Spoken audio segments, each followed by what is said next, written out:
Calling from an 818 area code. Who's this? Where are you calling from? Hey, this is Jeff. Jeff, what's on your mind? Hey, I am calling. Happy Pride, everybody. Hi, Thank Matt. you. Hi, Emma. Hello, thank you. I'm from Minneapolis. Why don't we have Despite White Pride Month? Right. Go ahead. So I'm specifically calling. I'm HIV positive, and you guys have been talking about drugs and medications. That's been something that's come up quite a bit. And under the Trump administration, the CMS, which is the Center for Medicare and Medicaid Studies or Services, made a rule change that was then implemented by the Department of Health and Human Services. The rule change basically stated that Gilead or other large companies or corporations that were giving out copay coupon cards, that pharmacy benefit managers, so PBMs, would no longer accept those as part of your out-of-pocket or deductible. So essentially, I pay $3,200 a month for my HIV medications. Hey. Gilead had a copay card I was using. They copay up to $8,000 a year.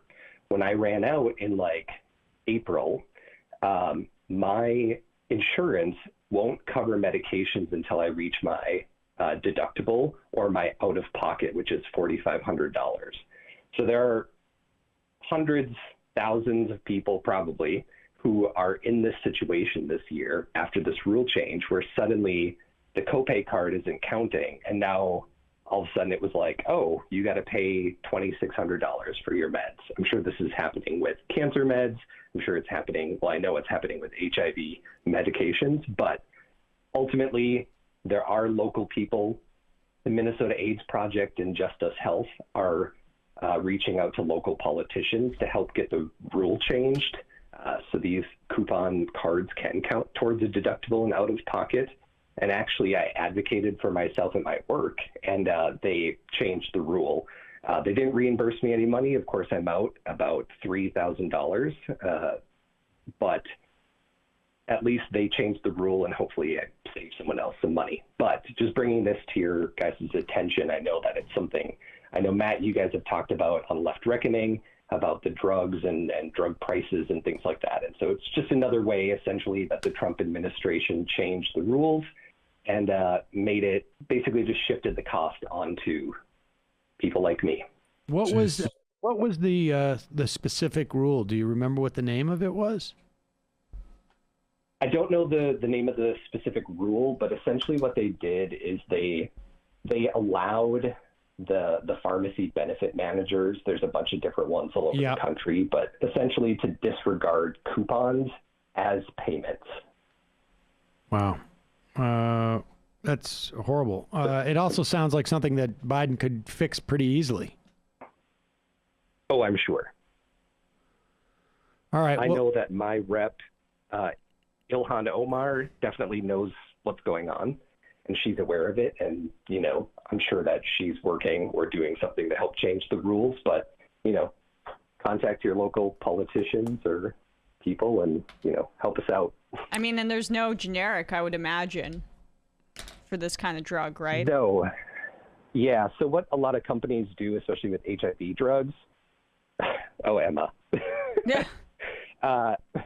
So I was on a medication a couple of years ago, and then they found out that it was essentially destroying the bone density of people who are taking it. So like Gilead, that was called a Tripla. And there's no long-term research in terms of HIV meds because they're also new. Mm-hmm. But so they were destroying the bone densities. They were trying to move everyone off that drug, and they would make a new drug. And of course, when they make a new drug, it gets like a 20 or 25-year patent. And so they can't make a generic. And now the current med I'm on is called Odefsey, which is by Gilead.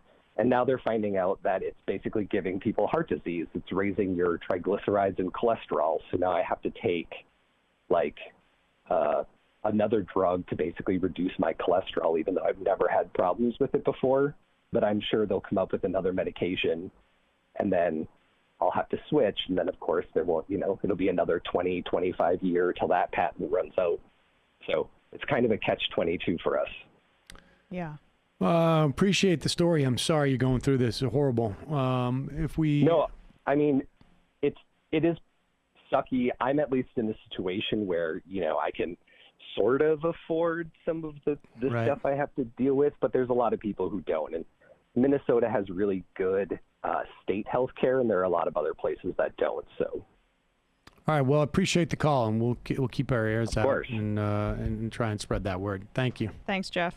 yeah, no problem. Thank you.